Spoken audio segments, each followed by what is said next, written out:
वर्षी आम्ही एक पण ठिकाणी मास कॉपिंगचे प्रकरण घडू देणार नाही, त्याची पूर्ण तयारी आमची आहे। प्रत्येक स्टेक होल्डर सोबत आमची मीटिंग होत आहे। आज सकाळी पोलीस जे पथक आहे त्यांच्यासोबत माझी मीटिंग झाली, काल केंद्र प्रमुखांसोबत मीटिंग झाली।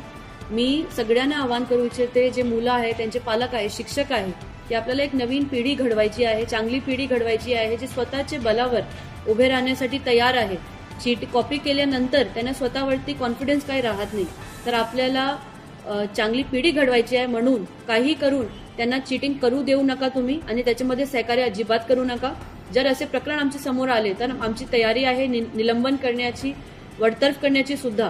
तर मी जे ट्रस्ट आहे, ट्रस्टनं सुद्धा सांगते की असं काही होऊ देऊ नका तुमच्याकडे। आमचे पूर्ण पथक तिथे फिरणार आहे, तयार राहणार आहे। आम्ही सीसीटीव्ही, प्रत्येक खोलीमध्ये सीसीटीव्ही लावलेले आहेत, पोस्टर्स लावणार आम्ही, आणि ड्रोनचा सुद्धा वापर करणार, फौजदारी कारवाई करणार।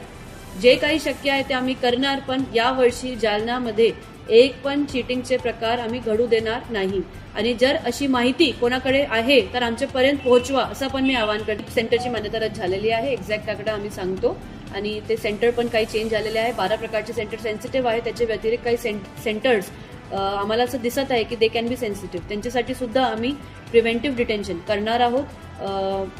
आपले जे मॅजिस्टेरियल पॉवर्स आहे ते आम्ही वापरणार, आणि झेरॉक्स केंद्रावरती प्रिव्हेंटिव्ह डिटेन्शनची कारवाई आता आम्ही इन प्रोसेस